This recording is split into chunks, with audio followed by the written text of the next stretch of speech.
Hello dear students, friction की next problem है अपने पास में। दो इंक्लाइन अपने को दिखाए गए हैं, दोनों का इंक्लिनेशन एंगल थीटा है। दोनों के ऊपर एक ब्लॉक रखा हुआ है मास स्मॉल m का। जो a है इसमें जो इंक्लाइन है वो स्मूथ सरफेस वाला है और यहाँ पर सरफेस कैसी है, रफ, और फ्रिक्शन कोएफिशिएंट कितना है, म्यू। क्वेश्चन ये है कि ये ब्लॉक है वो यहाँ से बॉटम तक आने में जो टाइम लेगा वो रफ सरफेस के अंदर जो टाइम होगा वो स्मूथ वाली से n टाइम्स होगा। तो इस कंडीशन में अपने को इस फ्रिक्शन कोएफिशिएंट की वैल्यू फाइंड करनी है। तो देखिए सबसे पहले अपन स्मूथ सरफेस के ऊपर आते हैं। स्मूथ सरफेस में नीचे की तरफ क्या लगेगा, mg। ये एंगल कितना होगा, थीटा। तो इसका इधर कंपोनेंट क्या होगा, mg साइन ऑफ थीटा।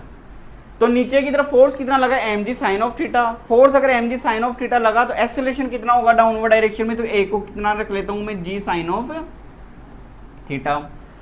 अब देखिए इनिशियल वेलोसिटी कितनी है इसकी, 0।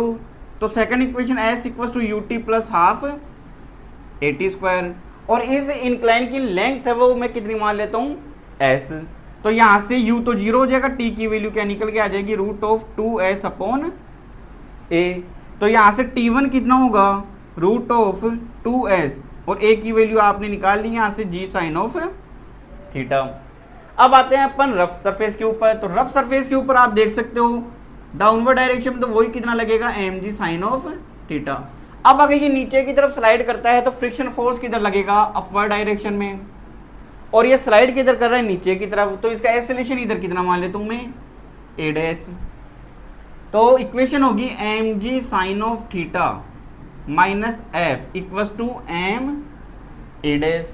तो ये इक्वेशन बनेगी mg sine of theta minus f यानी कि friction force mu into n। तो ये हो गया म्यू, और n किसको बैलेंस करता है, mg कॉस ऑफ थीटा को। ये हो गया m a डैश, सबके अंदर से m कैंसिल आउट। तो a डैश की वैल्यू क्या निकल के आ गई अपने पास में, g sine of theta minus की mu g cos of theta.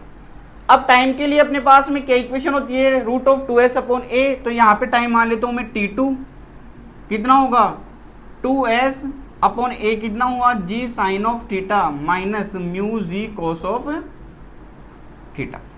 अब अपने को क्वेश्चन में गिवन है कि यहाँ पे जो टाइम लग रहा है वो इससे कितने टाइम्स है, n टाइम्स। तो मैं ये लिख सकता हूँ t2 equals to n into t1, दोनों तरफ स्क्वायर कर दूं यहीं पर। तो t2 square equal to n square t1 square.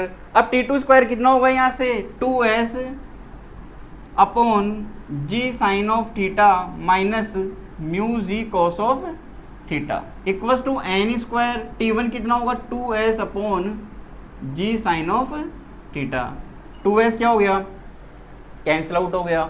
दोनों तरफ से g भी क्या हुआ, कैंसिल आउट हुआ। तो ये क्या निकल के आया, n square sine of theta minus mu n square cos of theta equals to sine of theta. तो इस साइन थीटा को मैं इधर ले आता हूँ, तो ये क्या बन जाएगा, sine of theta n square minus 1। इसको उधर ले जाता हूँ तो mu n square cos of theta. तो यहाँ से म्यू की वैल्यू क्या निकल के आएगी, नीचे आएगा तो क्या बन जाएगा, टेन थीटा।